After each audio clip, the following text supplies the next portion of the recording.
Right, afternoon, and hello, welcome, Helen. Our acquaintance goes back a couple of years, and It I does. was actually a support mentor in the Yeah. group for Energy Alignment Method when you were doing your training. And wow, have you come a long way? It is amazing. I, yeah. Yeah, Yeah. It's quite so crazy. powerful. Yeah. I think if people have told me how far I'd come or what I'd be doing now and the gifts I've had and the things I'm doing, I would have just laughed in their faces, to be quite honest. That's such crazy. Yeah. Yeah. It's been amazing. So we're talking today about the topic, a big topic of self-healing. So yeah, it's a huge, momentous topic, and particularly the aspect of the mind-body connection. It's very much an holistic approach to health. So my first question to you is, just to ease us into this topic, how significant is the role of the mind in terms of our physical health? Can you explain, how you believe that connection works, the mind-body connection? Yeah. Okay. I'll give it a go. Okay. So, based on my own experience and everything that I've read, everything that I've been doing over the last couple of years, and what I've created. So I'll go through it from my perspective and my beliefs. So they may not be what everybody thinks, but this is how I've created my own self-healing. So firstly, it's really important to understand, like you said, these mind-body connections and how they work together, especially to combat stress and negativity that we have in our lives and how it affects us. But it's also really important to understand the how the mind and body actually connects with our energy field and how our emotions create this energy within us, within our physical bodies, how the emotions create the feelings that we experience and these positive or negative feelings that we get within us. And those feelings actually are held within our body. We feel them within our body. So once we understand that these emotions, they form, or they're formed based upon our thoughts and the beliefs that we have. So whenever we have a thought, it triggers the emotions in us. And then whenever we overthink, these become beliefs, and the energy that's created from these emotions gets held in within our body, and we can actually feel it. And stress, I think everybody knows what stress feels like, if we're scared or there's fear or anything. So what I particularly teach is we need to become really, really conscious of these thoughts and beliefs that we have, but not from the point of view of, oh, I've got this negative thought, I need to change it, but actually asking ourselves, where do these thoughts and beliefs come from? And the work that I do, it's very much subconscious based and based on our mind programs and the conditioning that we've had that goes back to our beginning. So everything, every response we have is connected to our past, all our past life experiences. And the subconscious mind is constantly running these mind programs, and it's trying to help us to stay safe. But sometimes it can just be a little bit too overprotective, and sometimes it can be a bit of a bully, and it tells us, no, you can't do that, and it puts us down. And it's the work that I do, I help people to understand how these actually control them, where this conditioning comes from, to try and alleviate this self-protective ego subconscious mind, if you like, that's trying to control us. And I think it's really important to try and confront this. So in fact, there's four, I always think of the 4 C's. First, you need to confront your subconscious mind. Say, hang on a minute, put the brakes on, I'm not having this. Why are you stopping me from doing these things? Challenge it, challenge yourself, ask yourself questions. Why am I sabotaging myself? Why am I feeling like this? Don't just accept it. That's not another C, is it? Challenge. It's part Well, of the yes, it is comfort. actually, yeah, Oh, it challenge, is. yeah. I'm so used to saying it, they just kind of come in my head. And then choice, you've got to realize that you have a choice. You can have a choice, and you can continue to go down the subconscious route and let it take you down that way, and it's driving the car and you're off in that direction, or you can actually put the brakes on, choose to get in the front seat. In fact, it's your soul that gets into the front seat and says, actually, no, I want to change this. This isn't where I want to be. So confront it, challenge, make that choice, tell your subconscious what you want to change, and then change in that Changes. moment Yeah. what's happening. It's also really important to, I believe, treat, rather than before when I was doing my self-healing, I was treating different parts. So I try and work on my body and try and get that well, and then I try and work on my mind elements, and then I try and work on my subconscious, and then I was like trying to work on my energy, you know, because I was really contracted with energy when I originally started. You knew me when I first started. Yeah. But I believe you have to treat the mind, the energy, the body, and your soul story as a whole entity. You have to gain control of all of these systems to allow them to heal and work together, to be able to actually break the stress cycle and actually allow healing to occur mentally, emotionally, and physically. So they are so connected, and I try and help people to understand this. Just by taking responsibility, put those brakes on, understand it's your subconscious running this. I think, you know, it's so important that if you think about everything that our subconscious runs on, the programs and the conditioning, is based on our past experiences. Those things have happened. You need to stop and think, they're not happening. They aren't happening today. They happened. And that is the past, and we can change it. And we have to tell the subconscious, enough. I'm no longer going to fear this. I'm no longer going to allow you to, you know, sabotage me in this way. I no longer want to feel poorly. I want you to help me feel better. And the subconscious will help you, but you just have to give it the right conditions, the right direction, and use the power of your subconscious mind to work for you rather than against you.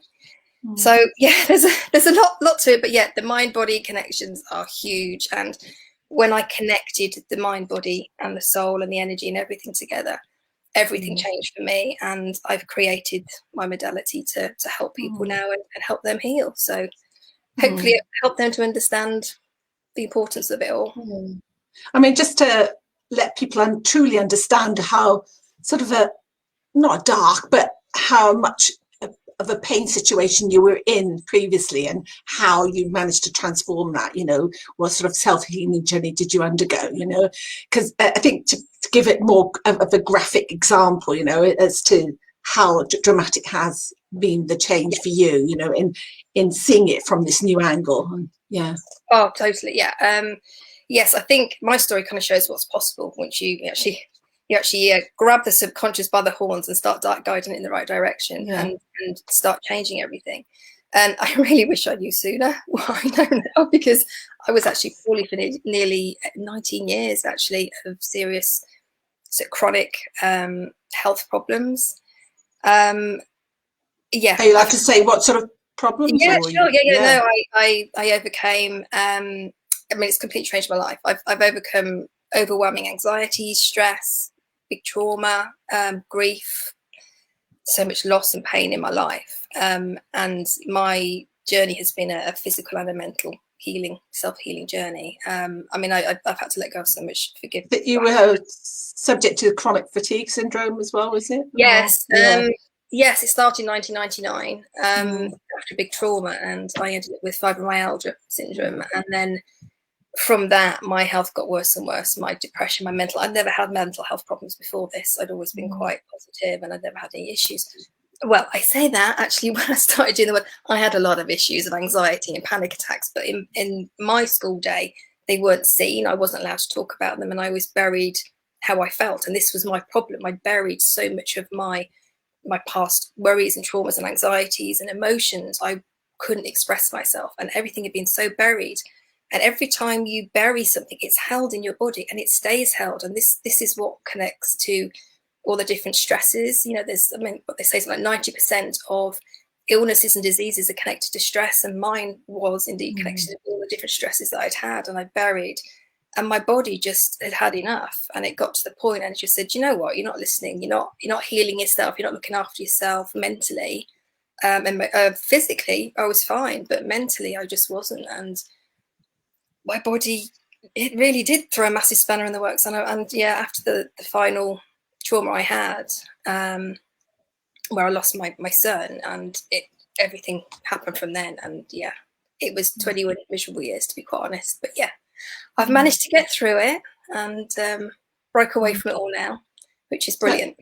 That's an awful loss, isn't it, to lose your own son? And it's, and it was hard. And with the work that I've done, I've managed to come to terms with it. But not only that, whereas, I mean, my son was one of twins, so we still had the one, but he was very, very poorly. We've had a lot of trouble with him because of what happened. So it's been an ongoing problem, which kind of added to my illness as well, the stress and worries of it all. But I guess doing the work I've done, I've really found myself. I've come to find peace with it. I won't say I don't get upset. It upsets me, but it doesn't affect me anymore. You know, not in the same way. And yes, you know, I can feel sad about the fact that I've lost my son, and my mum. My mum only died 18 months before that. So, you know, it's quite a traumatic time in my life. But I now see them with love. I think about the child that I lost with love. I don't see it as painful anymore, you know, and I'm grateful for what I have got rather than what I've lost. And just by having that mindset shift, it's completely changed how my body healed itself. You know, it was down to me. I had to change how I thought. And I think that the one thing for me was a book that my friend actually gave me. I went through a really good period, actually, where I was mentally very positive and my health improved because of it. I did a 3-year degree, and I absolutely loved that time when I was working with my degree, because it was something I found me. I loved what I was doing. I was being creative, which is something I've always enjoyed. I've always been artistic and painting and saw my paintings. But my health had kind of stopped me a little bit. But it wasn't just the health. It was I'd lost my self-confidence. I'd lost myself. I've lost my self-identity. I'd become a mum, a wife, and a sick person. And Helen had just disappeared under all of this pain and anguish and responsibility. Yeah. Yeah. You know, and the fear, because my son, we always had problems with him. But my friend, luckily, she lived next door to me at the time. Unfortunately, she's moved away now, but she was a reflexologist, and she was an amazing reflexologist, but she trained as a counsellor. And we used to have lots of conversations, and she was so straight talking. She was sometimes I'd be like, she was quite abrupt. I was like, direct, yeah. So direct, yeah. Because she wasn't counselling me, she was talking to me as a friend, so of course she could be. But she was fantastic. And she introduced me to a book by Wayne Dyer. I don't know whether you know him, but it was a book called The Excuses. And it was, I'm just turning my phone off, I forgot. Within this book was one chapter, and she says, I really want you to read this to do with living in the now, because we had this conversation about, I'm always saying, oh, yeah, I was so poorly at the time. And I just said, if only, maybe next week I'll feel better. She says, look, if you don't do something now, you're not going to change it. And I had to change that mindset. I had to say, right, if I want to feel better and I want to be, and at the time I couldn't hold a pencil, my hands were so bad. For an artist, that was pretty horrendous. I had to give up a job that I'd actually just started because my health had become so bad. And I couldn't even walk up the road without being like, I couldn't come down the stairs without being in pain. And she said, look, one thing at a time, you know, let's concentrate. She used to go for a walk with me. She used to basically say, come on, you can do this. And she's fantastic. I read the book, read the chapter about 3 times because it took me a little while to get my head around it. And then read the book twice, and that was it. It was the beginning of my understanding the whole mind-body connections, how we're programmed and conditioned by our past. And it made so much sense to me, because how I was feeling now, those emotions I was burying were connected to rejection and humiliation I had when I was growing up, feeling unloved, not being able to express myself, lots of injustice going on. And I brought all of those with me, and those had kind of become me. You know, everything around me had injustice connected to it. Everything made me angry. Oh my God, I was so angry. And I was so defensive. You know, if somebody said anything, I'd be really defensive. And if anybody showed me love, I'd put my barriers up to say, don't want you to love me. I don't want love, because I can't actually give it you back, you know. But you were a bit in victim mode, were you? Feeling a bit as though the injustice, why me? Why is all this happening to me? Yeah. Well, that actually takes away your power, doesn't it, to make any changes when you're in this victim space? Yeah. Totally. You know, and I was a total victim, and expected other people to rescue me, blamed everybody for everything, you know, and to be honest with you, I was really ashamed of that, but I just couldn't seem to get out of it. So we are human, aren't we? We are yeah, we are prone to these sort of exactly. proclivities of self-pity and like, oh, Yeah, we yeah, are, we do feel all the sorry for time. ourselves. But Yeah. I think once you start realizing there's a reason for it, and stop kicking yourself, stop judging yourself. Sometimes we are like we are because of what we have had in the past, the experiences that we've had. But just by actually questioning yourself and questioning your subconscious, you can actually start saying, do you know what? I am angry and I am scared or I am frustrated around this, but actually what's really behind it? And it's not normally what's triggered you. It won't be anything in that situation. It's actually something in the past, and you don't necessarily remember what's happened, but you just think, actually, that's making me feel really uncomfortable. Or why is it making me feel uncomfortable? I just feel like they're going to reject me again. I'm too scared to put myself out there just in case I'm rejected again, which was going back to childhood, you know. And when you actually start questioning yourself and really understanding what your mind's kind of running, how it's running your little conditioning programs that we keep pottering along with, and accepting, you know, we do struggle, but I found a way of being able to control that now, to actually be able to overwrite the programming and the conditioning relatively easily once you know the steps that I do. It's just been amazing. And I say the clients that I work with now have blown me away, to be honest, how well they've done in a real short time. It's been amazing. So yes. So what are the typical sort of danger signs to watch for, you know, to prevent us going down this spiral of negative mindset and compromising our physical health? Okay, I think first thing, activated the thoughts that you're activating. So as soon as you stop and you put the brakes on, you say, okay, what am I thinking here? Your thoughts are going to be creating your emotions. The emotions create the energy frequency that create the feelings within your body. So that's your mind-body connection already. When we dwell on a particular thought or a negative thought or belief around ourselves, these create these negative spirals down, and they don't make us feel particularly good. So if you can stop at that point and really ask yourself, what is it I'm reacting to here? What's just triggered me? How do I feel? Not just how do I feel, but how do I feel about these thoughts I'm having, and where are these thoughts coming from? That is really, really important. That's really key.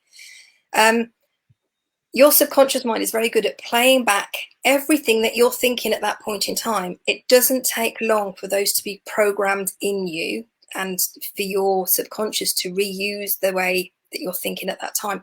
And to be honest with you, those thoughts are because of what's happened in the past, and it's picking up on all those things that you've thought and felt and witnessed and experienced before, and it's making you feel now. So notice any patterns or behaviors immediately and just ask yourself, why do I really feel like this? And then just see if you can start combating those thoughts a bit, you know. So rather than thinking, oh, I'm rubbish at this, I can't do it, just say, okay, even though in the past my subconscious may believe this, it is in the past. I don't need to continue to believe this. I can change this. I believe that if I really want to, I can change this, and I can change it too. And you can talk to yourself. I used to, I think if anybody heard me, they'd probably think I was going mad at the beginning. It's like the right subconscious. Do you really think that it's better for me not to do this? Then, you know, typical thing, diet, chocolate. Why are you making me eat this? You know, it's that thing. And I used to talk to myself, say, well, why? Well, actually, because somebody's just peed you off and you want to eat it because it makes you feel better. It's emotional eating. Well, what emotions are coming up? I'm feeling really frustrated. What are you frustrated about? And I would literally have these conversations with myself. And then once you kind of get them out, and I used to journal all this. I mean, God, so much journaling I used to do. But once you take it out of your head and you put it on a piece of paper and you write and just think, God, yeah, that's exactly what it's doing. It can no longer have the same effect on you, because the next time it happens, you'll be thinking, oh, I wrote that in my journal. It's trying to control me again. And you then have a choice. Do you want to carry on down that route? Down that path, yeah. Or do you want to say, even though in the past I would have gone to that bar, gone to my goodies drawer, opened it, grabbed a bar of chocolate and stuffed my face because I'm annoyed, am I going to make that decision again or not? You know, and you can start to talk your way around it. And yes, it does take practice, and I know it isn't easy, believe me, but I think my personal journey has taught me what's possible if only you start believing in yourself. And I never used to. I mean, I was the person with the least confidence, lack of self-esteem. I would never do anything like this, blimey. I think the event when I met you first, you know, when we said, you know, everybody's all stand up on the table and talk about yourself in a room of people, that was like my worst nightmare ever. And felt physically sick and would shake and the whole, you know, stress effect would come on. And I've come a long way from there, but yeah, it's not easy, but I think I found a way to help people to do this. So yeah, combating these activated thoughts is a really good thing to do. So actually, a good technique is journaling, because it sort of takes the emotion out of it in a way, and it sort of distances a little bit from those thought processes, isn't it? Yes. So yeah, and it makes you logically think about it. You know, you can logically think, well, is that real? Is that true? Or is that just something based on my past that's still playing out in me? You know, can I change it? How can I change it? What do I need to do? You know, just observe your thoughts, observe how you're feeling. And part of this talk is it's educating people that, you know, the subconscious is like a recording device. It literally always go back and reference previous things and try and embed the same behavior or the same root patterns again. Exactly. But it's like, as you say, it's that overprotective subconscious mind. Yeah, and we know it doesn't help us in the long term. There are good aspects of the subconscious mind. It's not all bad. No, not at all. No. In fact, if you can harness the power of your subconscious mind to work for you, work the other way, be bloody amazing, which is what I've done. You know, and also when you do it, it can create the most massive shifts, really massive shifts, which is why, you know, which I work with my clients. But you just need to know how. I think the key thing with the subconscious mind is you need to understand it's a habitual mind. It will do what you've taught it to do. It follows the patterns that you've taught it to do. Everything that's created in our subconscious mind, we've created based upon our perspectives of our past experiences and how we felt, how we acted, how we behaved in that moment. You know, it even remembers, you know, the smell that was happening, things that you won't even remembered were in that moment. It's still recorded. That's why when we listen to some music, it has the emotive effect on us. You know, our subconscious mind is picking up on all these cues, and it works very much on our senses. So if we think, okay, my mind's habitual, I actually want to break those habits and I want to become in control. This is when your soul gets to take control. You start being in the driving seat. You know, everything can change, but it all begins at how you feel, how you want to feel, where you want to be, and what do you want to tell your subconscious. And you can literally tell your subconscious, I no longer want to feel like this. This is actually a really bad habit or pattern, and I am choosing to change this, and I want to overwrite the old stuff, and I want to begin with the new stuff. And if you keep talking to yourself and you understand it that way, you'd be surprised at how actually quick it picks up on new habits. But you have to keep telling it. You've got to build new patterns. But yeah, it will listen. But yeah, journaling is really key. Like you said, it's so powerful. Definitely very. Any other techniques that you can recommend to sort of stop this negative habituated thought patterns and, you know, break free of that ego subconscious, you know, and the manipulation that it sort of the way it manipulates you. To not feel manipulated, but to be in control again, you know. Yeah. The one things that I do and that I have found the most effective is, yes, derail it at first. You've got to stop it in its tracks, and you've got to start saying what you want. So the questioning is key. And then you really need to have a positive focus. So rather than thinking what you don't want to happen or what has happened in the past, and we're very good, and this is subconscious again, at overthinking things or predictive stress. So you predict what's going to happen, and then we get stressed about the prediction of what we think is going to happen. I know. You know, so it's, again, that's a habitual thing.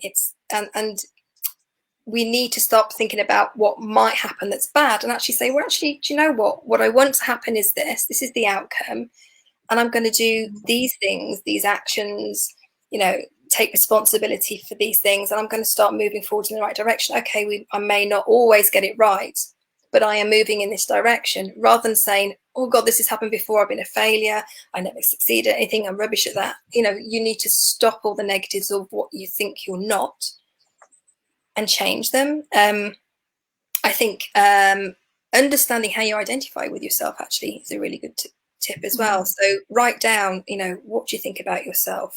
How do you see yourself? And then ask yourself, why? Why do I see myself like this? And again, change those and change your focus to something more positive. Words are very key.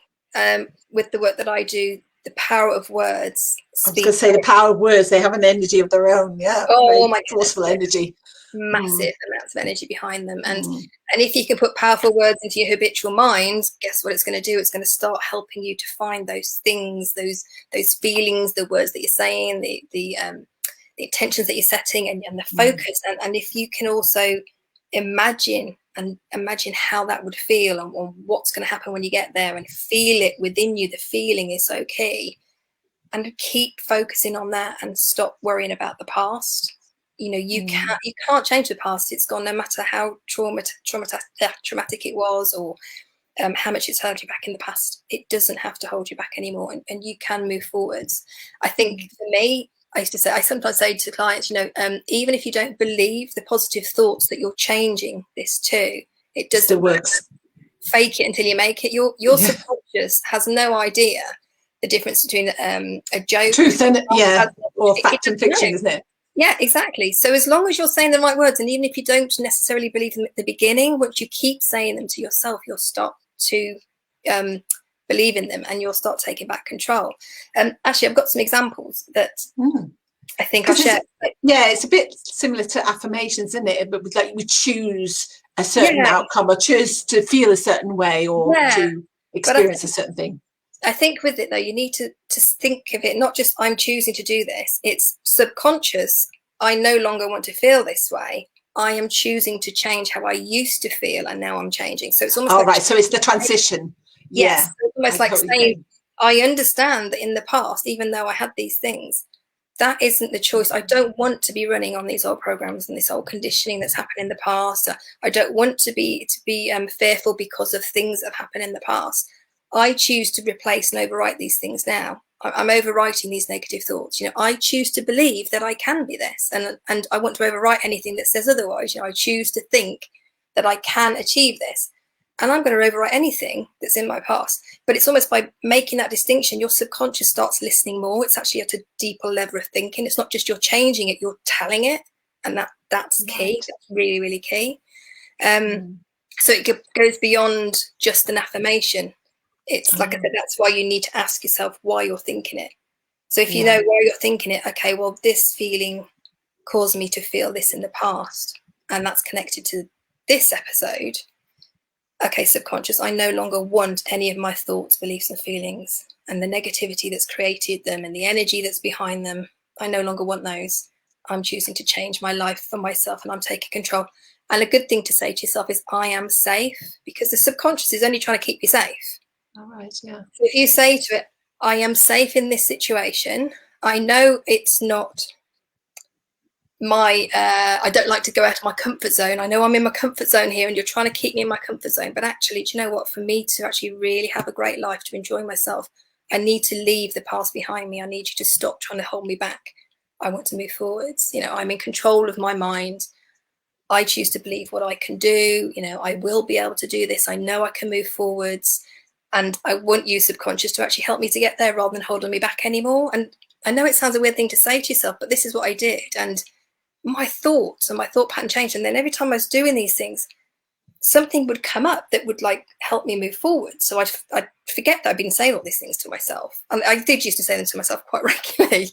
And all of a sudden I'd realize, oh, bloody hell, that's changed. I'm not behaving like that anymore. Where's that gone? And it is just repetitive, like I say, habitual, but do it for you rather than against you. And especially with the mind, energy, and body connections, when you feed in the things that you want to do energetically, I know with the law of attraction things come to you, but also your body, sorry, my phone's going off again, your body, it's reacting to everything that's happened or everything that's happening, and it also records everything. Now, your internal intelligence, so this is your internal intelligence that made you, that created you, that runs your immune system, that helps you breathe. When we get out of our own way, when we get our subconscious and all of its mess and the ego out the way, once we start giving it the right directions and we say, okay, yes, this is really stressful, but you know what? I don't need to be stressful about this anymore. I'm wishing to release this stress. I'm releasing to find another way of doing this. Just by saying that, you can feel yourself, you change. And because you're giving your subconscious, or you're giving your internal intelligence the right conditions, your body then begins to heal itself. And that's what happened with me. So rather than waking up in the morning and my husband will say, how are you feeling today? And we go, oh, I feel really crap. And, you know, go through the whole woe is me. Say, I'm going to have a really good day today, actually. I'm going to go for a walk and I'm really going to enjoy it.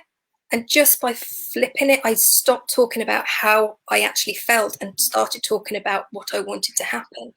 And by doing that, my body changed, my whole mindset changed, the energy behind my words I could feel changed. The energy healing that I did was huge, you know, and understanding energy healing, and that you can let go of this negative energy. But it's not just the negative energy or the negative thoughts, it's the effects that they have on you is what you need to understand. And that's what you want to overwrite by changing the way you think. Because because this is stuff I've covered in my course. I've got a midlife passionpreneur, and I reference the Dr. Imoto Mazuru, you know, his experiments, water crystals, and how that affects, you know, the music, power of words, and the energy behind them. Amazing. Because we are predominantly water beings, you know, we're 60% minimum water. And when you think about how it affects water crystals, you know, and you know, bad words, angry, hateful words, how that really totally destroys the crystal form, you know, this shapes and makes them ugly, as opposed to something that's beautiful, classical, makes beautiful shapes. And how healing and restorative is that to us on a cellular level. So, you know, it's all this connection with the mind-body connection thing. So, you know, what we think then influences what we say to ourselves and how we feel, and then obviously impacts us on a cellular basis. So, so we can actually go into decline and contraction in ourselves just by saying angry, horrible, self-negative, you know, defeating words, isn't it? Yeah, totally. In fact, some of the in fact, I'll share some of these questions with you, because these are some of the things that I tell my clients to ask themselves, and I do myself too. But I think I've already covered the identity. You ask yourself what you think about. How do you identify yourself? Like I said earlier, I used to identify myself as a mum, as a wife, as a poorly person. Why did I do that? Because it was just keeping me stuck in that negative, low vibrational way of being, in that negative stress cycle, you know, in that negative mindset. So you need to ask yourself why. And then what do you see within you that's actually stopping you achieving your goals? What is it you're doing? Why are you standing in your way? So when you ask yourself, why am I standing in my way? You're actually asking, why is my subconscious standing in my way? And that's a really good thing to ask yourself.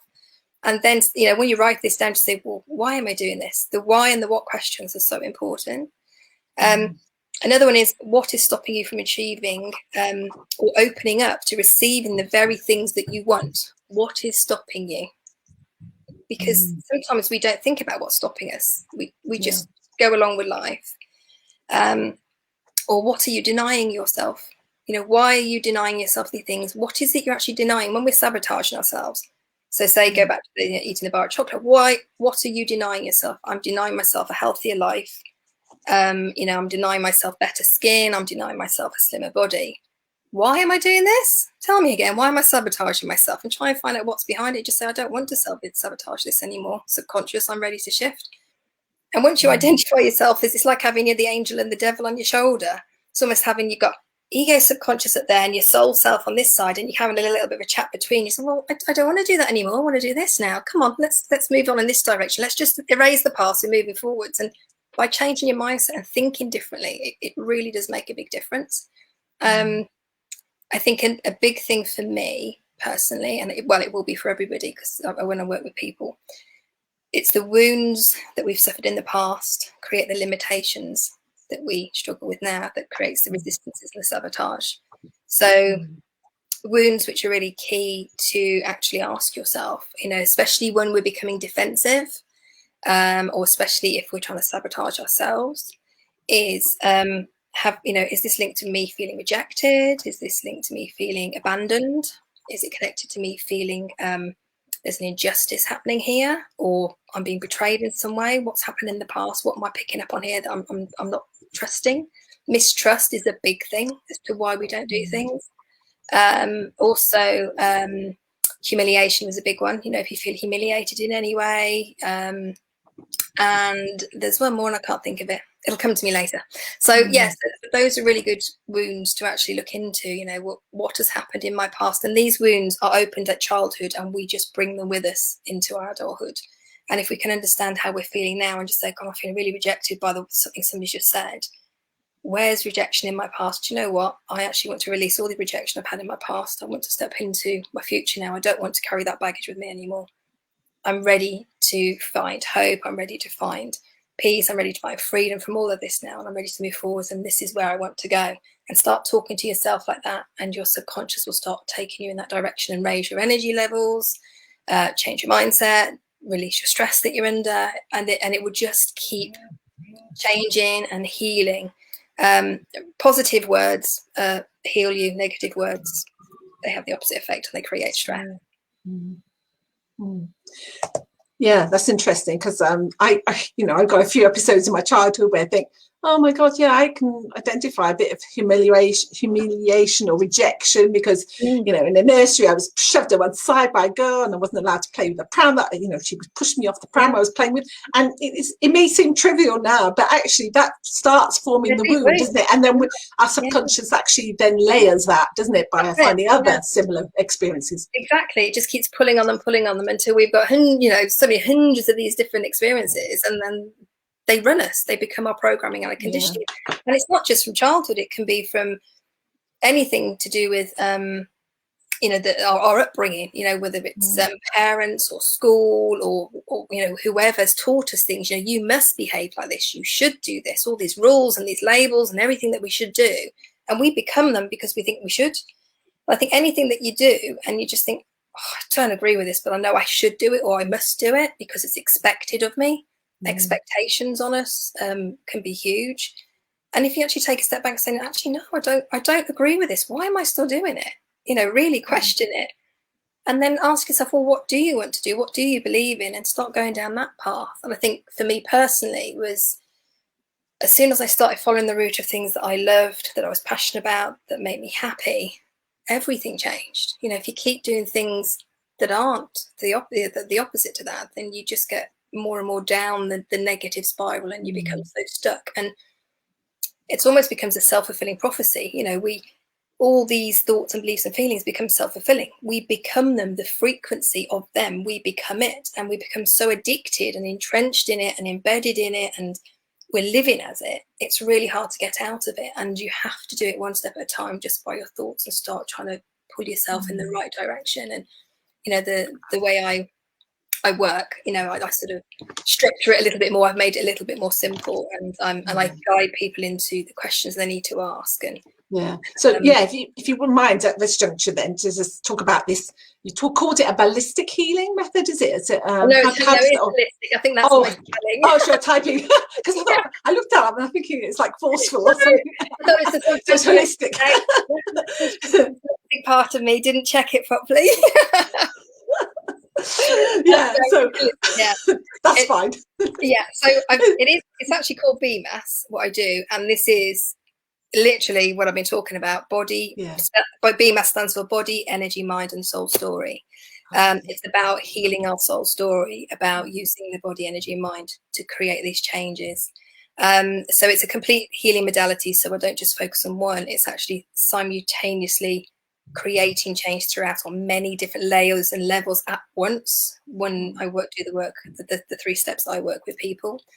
So I help to people to understand first how the subconscious works, how to rewire those thoughts and behaviors and things that we've been talking about.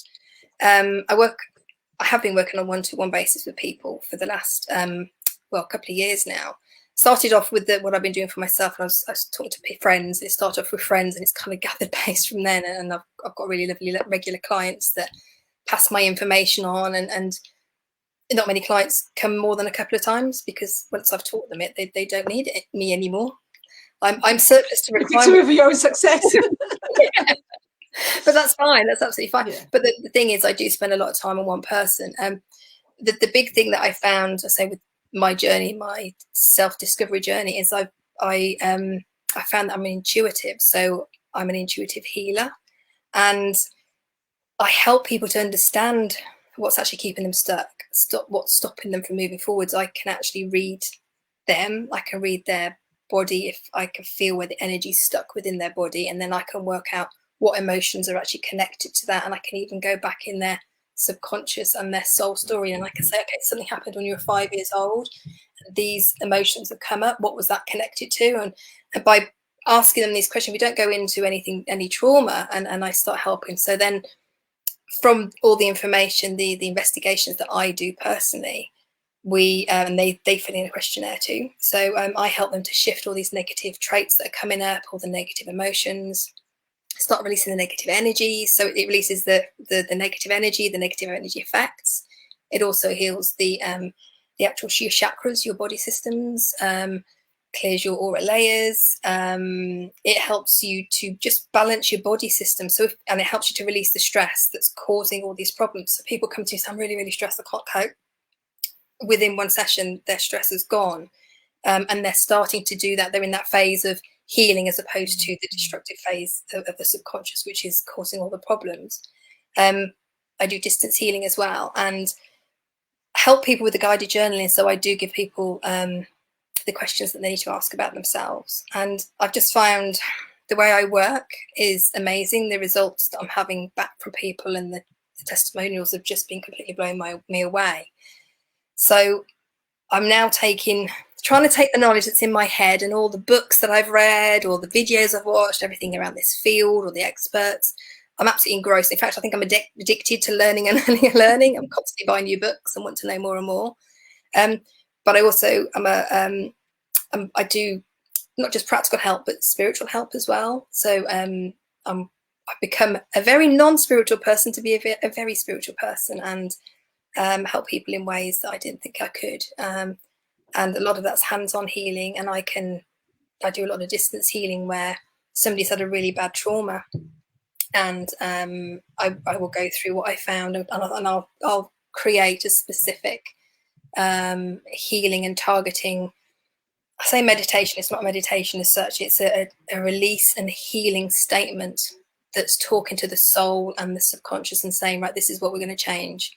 So they listen to that, and I do the distance healing, and the change within that person, literally overnight, they wake up the next morning, they're like, I don't know what's changed, but bloody hell, I feel so different. And it's literally reprogramming them overnight, and it's incredible. And I absolutely love the work I do. And I've helped so many people with traumas, with fears, night terrors. The lady had night terrors for like 19 years within one session. She's not had one since. Wow. People with weight management, and fitness, and sabotage. We all know how we can sabotage ourselves and our health and our well-being, and when we're trying to stay healthy. And like within a month of just changing somebody's mindset, they lost a stone without even thinking about calorie counting. It's just all changing how a person thinks. I've worked with cancer patients, so just to help them stay positive. So I did them specific meditations that would help them when they went for the chemotherapy. So rather than worrying about the chemo and the toxic side of it, I would say, right, this is for my own good. This is what it's going to do for me. My body's going to heal. And it was like, again, asking the internal intelligence to kick in, giving it the right directions, the right conditions for it to be able to start healing itself. And both of them have done really, really well. These two ladies I've been working with. In fact, the one lady, it's blown me away a bit, because she had, when I first met her, she was actually my daughter's maths tutor, and we had COVID started, so she literally saw her once. But I don't know why, for some reason I reached out to her and just said, oh, how are things? And she said she got this cancer, and it was in her, she got it within her body, and it was going to be something that, she knew she wasn't going to recover from.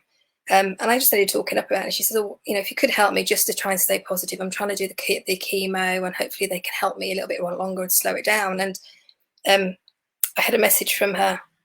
This was about 9 months ago we started this. And since I've been working with her, I know she's been in the chemo as well, but considering it's not recoverable from, what's the word say? She can't recover from it. It's just going to be a case of controlling it. Her cancer's actually reduced to 50% less within the first 2 months of working with me, and then it's reduced again, and the cancer count's gone right down. So we're just continuing on that process. So I do regular healing, distance healing on her, because I can't see her at the moment. Mm. But yeah, I mean, that to me is just completely blown me away. And working with children who have had trauma and the parents are really struggling, and the children don't even know that I'm doing the work with them, and they're responding, which is just lovely. And then I do crystal and Reiki healing, and I've also found I speak light language, so it's like an ancient healing language that comes through, and I channel, and I use this with shamanic practice as well. So I can, as I go into the body, and I'll literally find what the problem is, and I'll literally pull it out and we'll release it, and then the people always seem to feel better after. So it's the mind connections I do, and I help with that, but also I do the distance healing as well.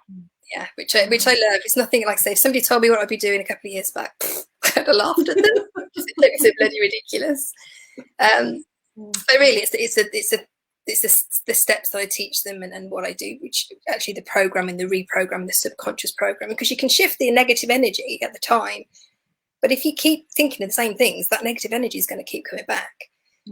So it's like supporting them, empowering them to be motivated, to stay focused on the positive things rather than negative things. And then now, because I work so intensively with one person to help them, I like to do a day just to get them started, and then I support them for a month. They've got contact with me. But what I want to do now is, it takes so long to help one person. I want to help so many more people now this works. So I'm actually setting up since lockdown, I've been writing the programs and all the information that's in my head and trying to put it into a really simple format so people can understand, rather than having to read all the self-help books like I have, and watching all the videos and all of the treatments that I've used that have helped, that I've used so many different therapies. I've almost taken everything that's worked, put them in one format that's really easy to use, which is using the subconscious, but with all the other things I've learned as well. And it releases the negative energy. It completely changes your mind, your motivation really, really quickly. And I absolutely love it. I'm blown away by it. So I'm really looking forward to launching that soon. Yeah, you're just totally on fire. You can see it. I know, I love it. It's lovely. It is. I think for me, I know, going back to when we first met, I think one of the very first things that we did, and we stood up, and it was like, right, what's your vision for the future? I remember standing up at the time, so I don't know why, but I need to do something to help people, get well. I don't know how I'm going to do it. And now, 2 years later, I'm now doing this, and I'm doing what I said. So sticking that idea out there in the universe, and all the things have come to me. I've been guided to find the right things, to learn the right things, to know exactly how to help people now, which is just wonderful. And sometimes it's a case of just putting aside all that, the limiting beliefs, because they're shrouding, they're blocking that, aren't they? Your inner truth and your inner wisdom. And once you start doing that, suddenly the clarity comes, and then also things happen for you rather than against you, and to take you forward and to be able to realize when, create that vision. And I think for me, what really stood out to me was when I was actually quite a low point, and we'd moved house, and we'd had to give up a really lovely home, and we had to downsize because my husband had lost his job and I couldn't work because I wasn't well. And during that time, my friend said to me, you're so low, you feel so, and I was feeling really lonely. Even though I had friends, I felt so lonely because, I was stuck in this sicky bubble, if you like, and misery. And she said, why don't you do something you love? And I ended up going for a creative course. She said, do something creative, like-minded people. So that's what I did. So I started on this course. She said, well, I didn't expect you to quite go that far. I actually ended up doing a 3-year degree. And I never thought I would, because I was being so poorly. The pure thing of me doing what I loved, enjoying what I loved, and doing really well at it, and creating and being in the moment, being in flow, everything was just wonderful. Those 3 years were perfect for me. And I felt so well after I finished it. I was like, oh my God, I can go back to work now. I feel fantastic. As soon as I started work, the old subconscious kicked in saying, no, you don't. Because I wasn't doing what I loved, I actually ended up doing a job which wasn't creative. It wasn't using my own passion, if you like, and I wasn't really enjoying it. And the people that I was with were, I didn't connect to them as well as I thought I would, which isn't like me, because I usually connect to people quite well. So you still do your creative art now alongside your? No, it's taken over. This is taken over. Occasionally I get commissions coming through, and somebody will say, "Oh, can you paint me a painting?" And I was like, "Yeah." And I do that because sometimes I need time out, but this has just been so full on, and I just wanted to get this out there so that people can actually use it. It is so easy.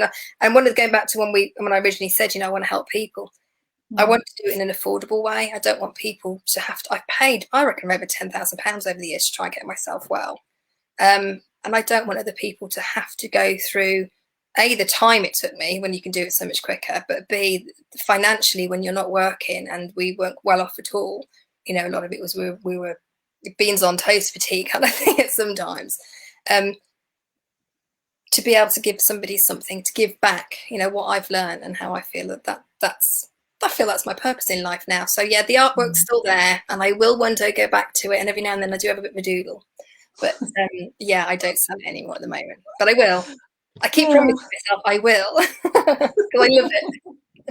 Yeah, but there's nothing to say you can't be multi-passionate and do multiple things, isn't it? But yeah, but there is a higher calling. There is a one big singular purpose, isn't it? And then often it is to serve others, whereas the other could be a little bit more like you're gratifying yourself, Yeah. So. Yes, I just work too hard. That's what my guides keep telling me. You work too hard, time off. Well, that's again important, isn't it? The balance that we need to address. 100%. Yeah. Because I have found if I overdo things, my body just say, and and this is important, I think, is when your body starts telling you, oh, I've got a bad back. Well, hang on a sec. Well, I've got a bad back, and then you're not looking after yourself. And you need to look after yourself. You are so important. We are so important. Yeah, we have to look after ourselves. Yeah. So how can people connect with you if they're interested in learning more about this particular topic and specifically your program? So yeah. Okay, well, I'm kind of in limbo at the moment because my old website's been shut down because I'm creating a new one, so it's a little bit difficult to point anybody in any directions. I have got a have got a Facebook page. So that's now she's saying something. It's BEMASS, mind, energy, body, soul healing, I think it's called. But if you put BEMASS in, you should find it. Yeah. Yeah. The BEMASS website will be bemass.co.uk, but it's under construction. I need to connect that so that it can be seen. But if not, just email me. You can try. I've got several emails. I get a bit excited about my emails because I have too much junk mail, so I've separated them all. So if you email me at hellobemass@gmail.com, so it's hello.bemass, so it's hello.bemass@gmail.com.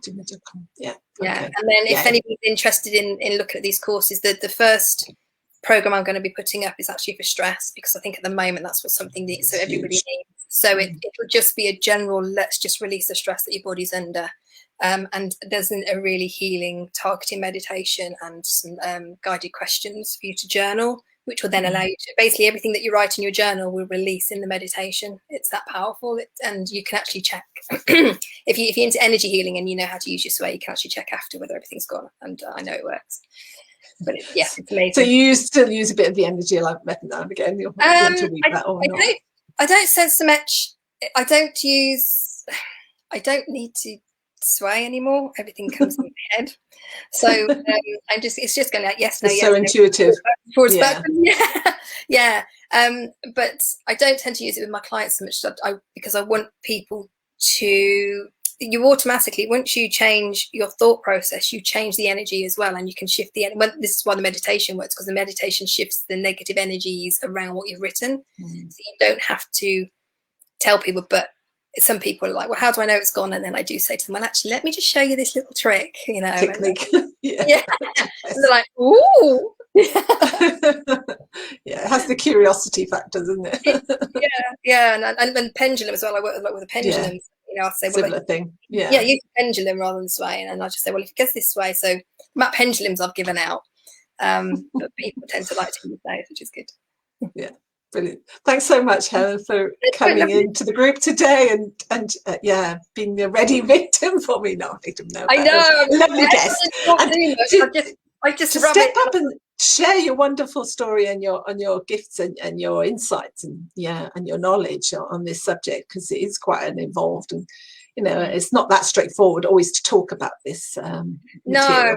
Yeah, it's quite hard. I think when I speak to people, usually have like a script, or you have all the informational sheets to hand out, so it's really hard to try and get it keep in it together. Yeah. Yeah. You do well. Here. You do well, everyone. I don't know. So just give me a thumbs up. Yes, but Fabulous. I think for me, what I would say to anybody is if you ever think you're shy or you can't do something, and you don't have the self-esteem or you don't have the confidence to do this, I never did, and I'm now doing this and helping other people to do it, and it's you can do it. You can do it. You can do it. Yeah. Yeah. Get your subconscious in control. Tell it to get in the back seat and get your soul in the front seat. That's what I say. Get driving. Yeah. Okay. So, soul driver, take control. Yes, 100%. Yes. All right. Thanks so much, and thank you everyone who's listened in. And or whoever catches up on the replay. And lovely, beautiful guest here, Helen Jones. Let me see you. Okay then. Bye bye. Yeah. Bye. Bye.